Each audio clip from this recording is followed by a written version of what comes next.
There is a tower on a rooftop in Yazd, Iran, that has been cooling a home for over 600 years. It has no motor, no wiring, no fan blade, no compressor, no power source of any kind. It is called a bajir, a wind catcher.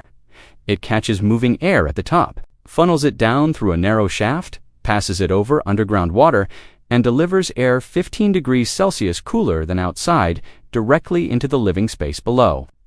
700 of these towers still stand in that single city. UNESCO declared it a World Heritage Site because of them. A peer-reviewed study in 2024 confirmed that wind catchers deliver 76% more ventilation than conventional windows.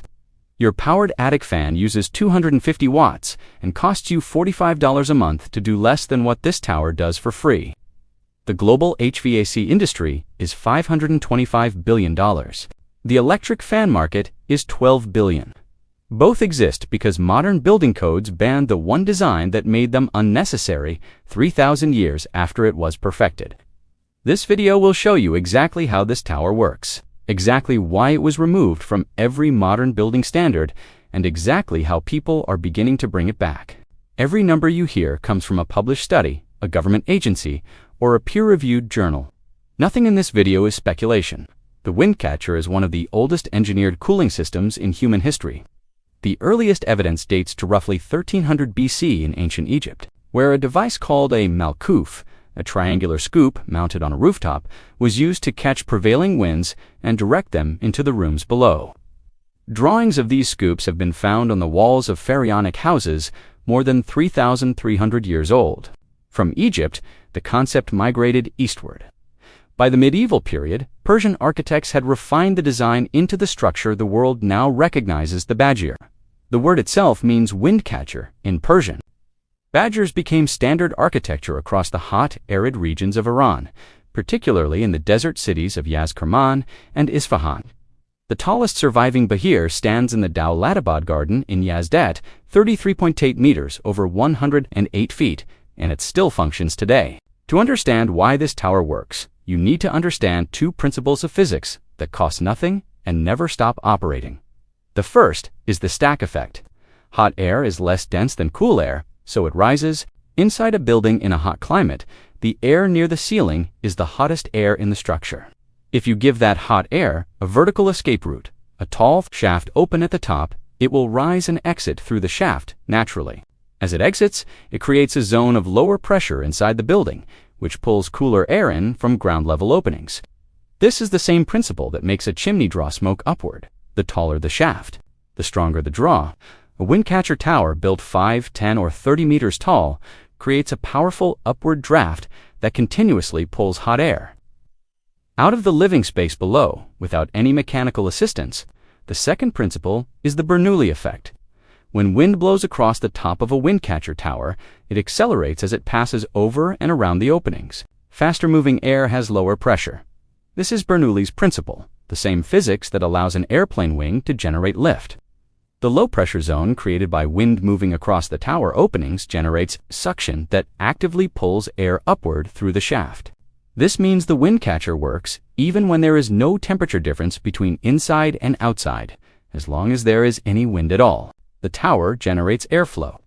Combine these two forces, thermal buoyancy pulling hot air up and wind-driven suction pulling from above, and you have a ventilation system that operates 24 hours a day in any weather condition with no energy input.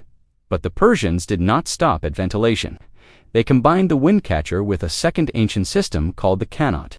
A qanat is a gently sloping underground tunnel that carries water from mountain aquifers to lowland cities entirely by gravity. No pumps, no power. Iran alone has approximately 120,000 qanats ever built, and 37,000 of them are still functioning today, confirmed by the Tehran Times and UNESCO, which listed the Persian qanat as a World Heritage Site in 2016. Some of these qanats are over 2,700 years old. The Gonabad Qanat in central Iran is still providing water to 40,000 people after 27 centuries of continuous operation. When a wind catcher is connected to a qanat, the incoming air at the top of the tower is directed downward through the shaft and across the surface of the underground water channel before it enters the building. As the hot desert air passes over the cool water, it loses heat through evaporative cooling. The temperature of the air drops dramatically by up to 15 degrees Celsius in well-designed systems. The air that arrives in the living space is not just ventilated, it is actively cooled. This is natural air conditioning, no refrigerant, no compressor, no ductwork, no thermostat, no electricity bill, just wind entering from above and water flowing beneath the ground. The design of the wind catcher itself is more sophisticated than it might appear. In Yazd, all traditional wind catchers are either 4-sided or 8-sided. Inside the tower, vertical partition walls divide the shaft into separate channels. This allows the tower to catch wind from any direction simultaneously. When wind blows from the north-facing channel acts as an intake, funneling air downward.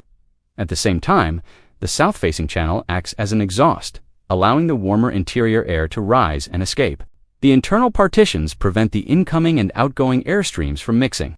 The result is a continuous one-way flow of fresh, cool air into the building and stale hot air out of it, regardless of which direction the wind is blowing. The tower also acts as a natural dust filter. In desert environments, wind carries fine sand and particulate matter. As the incoming air descends through the narrow shaft, its velocity decreases. The heavier particles lose momentum and fall to the base of the tower, where they accumulate in a collection area. The air that reaches the living space is cleaner than the air that entered the tower. Traditional homes in Yazd have small access doors at the base of the wind catcher shaft specifically for sweeping out accumulated debris. This is passive air filtration built into the architecture. No HEPA filter, no replacement cartridge, no annual maintenance cost. At night, the system reverses its thermal function. The thick adobe and mud brick walls of a traditional wind catcher absorb heat during the day. After sunset, as the desert air temperature drops sharply, the tower walls begin to release their stored heat into the night air, which rises and draws cool nighttime air down through the tower and into the building. The thermal mass of the mud brick effectively stores the coolness of the night and releases it during the following day. This is passive thermal regulation. The building itself becomes a battery that charges with cold at night and discharges it during the heat of the day. Now let us talk about what replaced it and why. In the 20th century, as electricity became available across the Middle East and mechanical air conditioning became affordable, wind catchers began to fall out of use. Families who could afford an AC unit installed one. The younger generation associated wind catchers with poverty and the past. Maintenance knowledge was lost. Some towers were demolished, others were sealed shut. In Yazd alone, of the estimated 700 surviving wind catchers, many are no longer actively maintained as cooling systems. They survive as architectural heritage rather than functional infrastructure. In the Western world, the wind catcher was never adopted at scale because modern building codes developed around mechanical ventilation. The International Mechanical Code, which governs building ventilation standards in most of the United States, requires mechanical ventilation systems in residential occupancies, classified as R2, R3, and R4. These codes specify minimum airflow rates in cubic feet per minute, require electrical inspection and fire damper compliance, and mandate duct sizing according to standardized tables. Natural ventilation is permitted in some commercial and educational occupancies, but the standards are written for operable windows, not for passive tower systems. A wind catcher does not appear in the code. It is not explicitly prohibited. It simply does not exist within the regulatory framework. And in a code system where anything not explicitly permitted is effectively forbidden. The wind catcher was erased from Western construction without a single vote, a single hearing, or a single engineering evaluation. Meanwhile, a powered attic ventilation fan, the modern replacement for what a wind catcher does passively, uses approximately 250 watts of electricity and can consume up to 180 kilowatts per month if run continuously. At the average U.S. electricity rate of 17 cents per kilowatt hour, that is approximately $45 per month. The fan has a motor that wears out in 3 to 5 years. It requires wiring to your electrical panel. It has moving parts that generate noise. And it does exactly one thing: pull hot air out of the attic. It does not bring cool air in. It does not filter dust. It does not work when the power goes out. It does not connect to a ground-level water source for evaporative cooling. It does not use thermal mass to store and release coolness over a 24-hour cycle. It does one fraction of what a wind catcher does. It costs money every month to do it, and it breaks. The numbers at the global scale are staggering. The HVAC industry is valued at $525 billion in 2025 and projected to reach $1.2 trillion by 2030. The electric fan market alone is $12.1 billion. Air conditioning consumes 20% of all electricity used in buildings worldwide, according to the International Energy Agency. 2 billion air conditioning units are currently in operation. The IEA projects that number will rise to 5.6 billion by 2050. 10 new units sold every second for the next 25 years. Global cooling demand is set to more than triple in 2023. The United States recorded 2,325 heat-related deaths, the highest number ever documented according to a study published in JAMA. Cooling is not optional. It is a survival necessity in a warming world. And yet, the dominant approach to providing it remains entirely dependent on machines that consume electricity, generate waste heat, use chemical refrigerants, and break down every decade. There are signs that the wind catcher is beginning to return.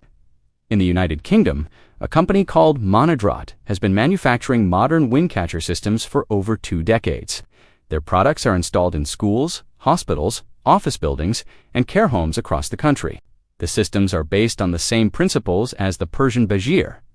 They catch wind at roof level, channel it into occupied spaces, and exhaust stale air through separate internal partitions, but they are built with contemporary materials and designed to integrate with modern building standards. University College London published a study comparing the performance of Monadrot wind catchers in schools against predicted ventilation models and found that the systems delivered adequate ventilation rates in occupied classrooms using zero electrical energy. A 2025 study published in Building and Environment tested a climate-adaptive wind catcher integrated with evaporative cooling pads and found that it increased thermal comfort hours from 76% to 100% in hot climates. The system required no compressor, no refrigerant, and no significant electricity input. A separate study in the journal Sustainability in 2020 confirmed that wind catchers deliver 76% more internal ventilation than conventional window openings. Using the external driving wind as the sole energy source, the science is settled, the engineering is proven. The history is 3,300 years deep. A wind catcher uses 2 free forces, thermal buoyancy and the Bernoulli effect, to move air through a building continuously, silently, and without any energy cost. When combined with underground water, it provides evaporative cooling that reduces indoor temperatures by up to 15 degrees. When built with thermal mass materials, it stores nighttime coolness and releases it during the day. When designed with internal partitions, it catches wind from any direction and simultaneously exhausts hot air. When shaped as a vertical shaft, it passively filters dust and sand. No electricity, no moving parts, no monthly bill.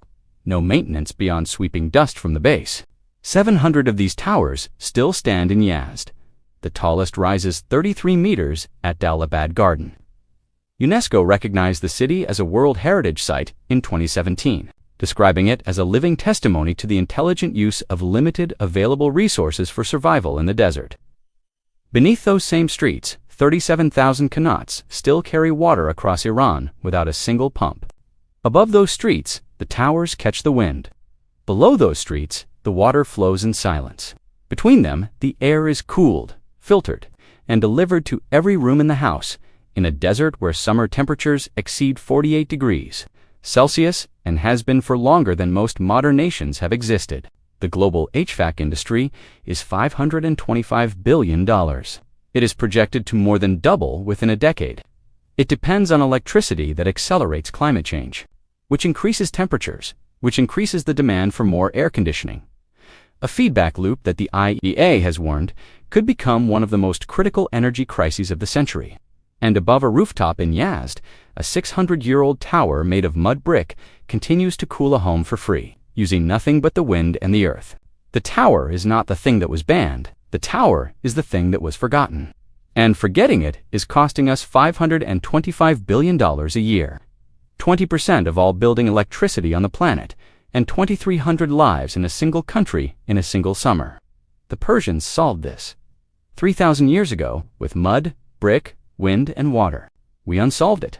This video is about how to solve it again.